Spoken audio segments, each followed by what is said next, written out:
সংবাদ সবাইকে স্বাগত জানাচ্ছি। আমি ফিরোজ তোহা। শুরুতেই সংবাদ শিরোনাম জানিয়ে দেব এই মুহূর্তে হাতে পাওয়া সর্বশেষ গুরুত্বপূর্ণ আপডেট বাংলা সংবাদ। শুরুতেই জানাবো, ভারত সন্ত্রাসীদের আশ্রয়স্থলে পরিণত হয়েছে। জাতীয় ছাত্র শক্তির কেন্দ্রীয় সভাপতি জাহিদ আহসান বলেছেন, প্রতিবেশী দেশ ভারত বন্ধুসুলভ আচরণ করার পরিবর্তে সন্ত্রাসীদের আশ্রয়স্থলে পরিণত হয়েছে। ভারতের হেজিমনির বলি হয়ে হাদি এখন জীবন মৃত্যুর সন্ধিক্ষণে অবস্থান করছেন। এবারে জানাবো ভয়ঙ্কর সংবাদ। ঢাকায় ভয়ঙ্কর 20 শুটার। ত্রয়োদশ জাতীয় সংসদ নির্বাচনের ভোট গ্রহণ যতই ঘনিয়ে আসছে, অবৈধ আগ্নেয়াস্ত্রের সঙ্গে অপরাধ জগৎ দাপিয়ে বেড়ানো ভয়ঙ্কর শুটারদের ঘিরে দুশ্চিন্তা বাড়ছে আইনশৃঙ্খলা রক্ষাকারী বাহিনীগুলোর। এসব শুটার সচরাচর অপরাধ জগতের অন্ধকার চূড়াগলিতে থাকলেও মাঝে মধ্যেই ফিল্মি স্টাইলে গুলি করে নিজেদের দুর্ধর্ষতার জানান দিচ্ছে। এদিকে হাদিকে গুলি, শুটার ফয়সালের সহযোগী গ্রেপ্তার। ইনকিলাব মঞ্চের মুখপাত্র শরীফ ওসমান হাদিকে গুলি করে হত্যা চেষ্টা মামলার মূল অভিযুক্ত শুটার ফয়সালের ঘনিষ্ঠ সহযোগী কবিরকে গ্রেপ্তার করেছে র্যাব। সোমবার দিবাগত রাতে র্যাবের লিগ্যাল অ্যান্ড মিডিয়া উইংয়ের পরিচালক কমান্ডার এমজেড ইন্তেখাব চৌধুরী এ তথ্য নিশ্চিত করেছেন। জানাবো, এই অথর্ব নির্বাচন কমিশনের অধীনে সুষ্ঠু নির্বাচন সম্ভব নয় নাহিদ। হাদির উপর গুলির ঘটনা কোনো বিচ্ছিন্ন ঘটনা নয়। প্রধান নির্বাচন কমিশনার যে কথা বলেছেন, তারপর তার এই দায়িত্বে থাকার আর কোনো নৈতিক অধিকার নেই বলে মন্তব্য করেছেন জাতীয় নাগরিক পার্টির এনসিপির আহ্বায়ক নাহিদ ইসলাম। এবারে থাকছে বিজয় দিবসে জাতীয় স্মৃতিসৌধে শ্রদ্ধা জানাতে মানুষের ঢল।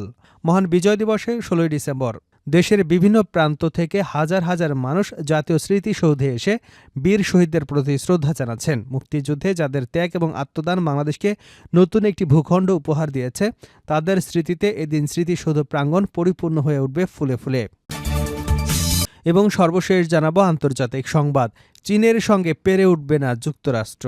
তাইওয়ানে কোনো যুদ্ধে হস্তক্ষেপ করতে গেলে মার্কিন সামরিক বাহিনী চীনের কাছে পরাজিত হতে পারে, এমনটাই ইঙ্গিত দিল পেন্টাগনের এক অতি গোপনীয় মূল্যায়ন থেকে। মার্কিন সংবাদ মাধ্যম নিউ ইয়র্ক টাইমস এক বিশেষ প্রতিবেদনে এ তথ্য জানিয়েছে। এতক্ষণ শিরোনাম শুনছিলেন, এবার বিস্তারিত। প্রিয় দর্শক, আপনি যদি এই চ্যানেলে নতুন হয়ে থাকেন, ভিডিওটি দেখতে দেখতে চ্যানেলটি সাবস্ক্রাইব করে রাখুন।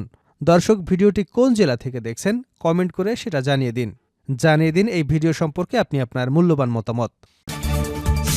ভারত সন্ত্রাসীদের আশ্রয়স্থলে পরিণত হয়েছে। জাতীয় ছাত্রশক্তির কেন্দ্রীয় সভাপতি জাহিদ আহসান বলেছেন, প্রতিবেশী দেশ ভারত বন্ধুসুলভ আচরণ করার পরিবর্তে সন্ত্রাসীদের আশ্রয়স্থলে পরিণত হয়েছে। ভারতের হেজিমনির বলি হয়ে হাদি এখন জীবন মৃত্যুর সন্ধিক্ষণে অবস্থান করছেন। বিকাল 3:30টায় শাহবাগে এক সংবাদ সম্মেলনে তিনি কথা বলেন। জাতীয় ছাত্রশক্তির কেন্দ্রীয় সভাপতি বলেন, হাদিকে যেসব সন্ত্রাসীরা গুলি চালিয়েছে তারা ভারতে গিয়েছে। জুলাই গণহত্যার প্রতিটি সন্ত্রাসী এখনও ভারতে নির্ভয় অবস্থান করছে। আজ থেকে আমরা ভারতকে একটি সন্ত্রাসী রাষ্ট্র হিসেবে ঘোষণা করছি। তারা সন্ত্রাসীদের আশ্রয়স্থল। ভারতের হেজিমনির বলি হয়ে হাদি এখন জীবন মৃত্যুর সন্ধিক্ষণে। জাহিদ বলেন, আগামী ভোট সুষ্ঠুভাবে আয়োজন করতে এবং দেশকে স্থিতিশীল পরিস্থিতি রাখতে স্বরাষ্ট্র উপদেষ্টা জাহাঙ্গীর আলমের পদত্যাগের কোনো বিকল্প পথ নেই। আমরা তার পদত্যাগের দাবি করছি। আইন উপদেষ্টার দায়ও কম নয়। পুলিশ গ্রেপ্তার করলে তাদের একে একে জামিন দেওয়া হয়। যারা ওসমান হাদিকে গুলি করেছে তাদের এর আগেও এক মামলা থেকে জামিন দেওয়া হয়েছে। তিনি বলেন, স্বরাষ্ট্র উপদেষ্টা পুলিশের কাছে গিয়ে তাদের খাবার কেমন, তাদের স্ত্রী বাচ্চা কেমন আছে তা নিয়ে উদ্বেগ প্রকাশ করেন। এটি তার অযোগ্যতা এবং দুর্বলতা।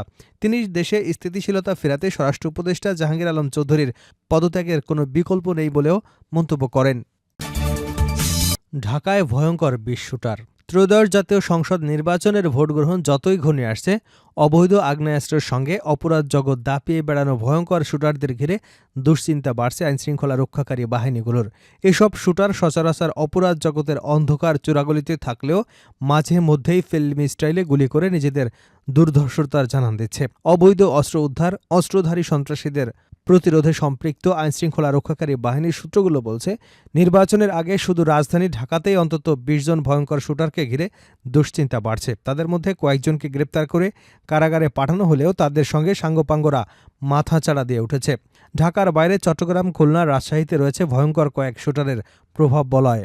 শুধু গত 1.5 মাসের মধ্যেই অন্তত 4 বার এই শুটারদের ভয়ঙ্কর রূপ দেখেছে মানুষ। এর মধ্যে গত নভেম্বরে চট্টগ্রামে বিএনপি মনোনীত সংসদ সদস্য প্রার্থীর গণসংযোগের মধ্যেই গুলি করে দুর্ধর্ষতার জানান দেয় অস্ত্রধারী। একই মাসে শুটারের আগ্নেয়াস্ত্রের নির্ভুল নিশানায় রাজধানীর পল্লবীতে প্রাণ যায় যুবদল নেতার।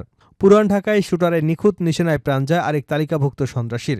এর আগে আলাদা 2 ঘটনায় শুটারদের নিশানায় পরিণত হয়ে গুলিবিদ্ধ হয় 3 পুলিশ সদস্য।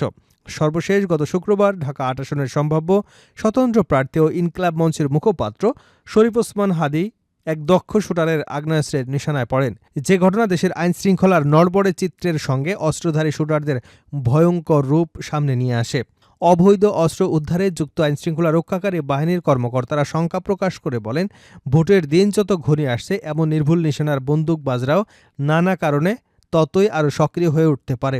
এছাড়া নির্বাচনের প্রচার প্রচারণা নিয়ে এলাকাভিত্তিক ঘাপটি মেরে থাকা শুটাররাও তাদের মাথা ব্যথার কারণ হয়ে উঠতে পারে। হাদীকে গুলি, শুটার ফয়সালের সহযোগী গ্রেপ্তার। ইনকিলাব মঞ্চের মুখপাত্র শরীফ ওসমান হাদীকে গুলি করে হত্যা চেষ্টার মামলায় মূল অভিযুক্ত শুটার ফয়সালের ঘনিষ্ঠ সহযোগী কবিরকে গ্রেপ্তার করেছে র্যাব।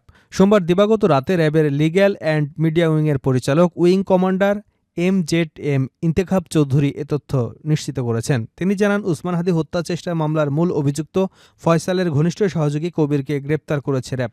র্যাব সূত্র আরও জানায়, ঢাকা নারায়ণগঞ্জ থেকে ইনকিলাব মঞ্চের মুখপাত্র শরীফ ওসমান হাদীকে গুলি করে হত্যা চেষ্টা মামলার মূল অভিযুক্ত শুটার ফয়সালের ঘনিষ্ঠ সহযোগী কবিরকে গ্রেপ্তার করা হয়। ইনকিলাব মঞ্চ সূত্রে জানা গেছে, হাদীকে গুলি করার আগের দিন তার চলাচল ফলো করেন আততায়ীরা। এমনকি হাদীর ইনকিলাব সেন্টারেও যায়, সেখানেও এক সিসিটিভি ফুটেজে কবিরকে দেখা যায়।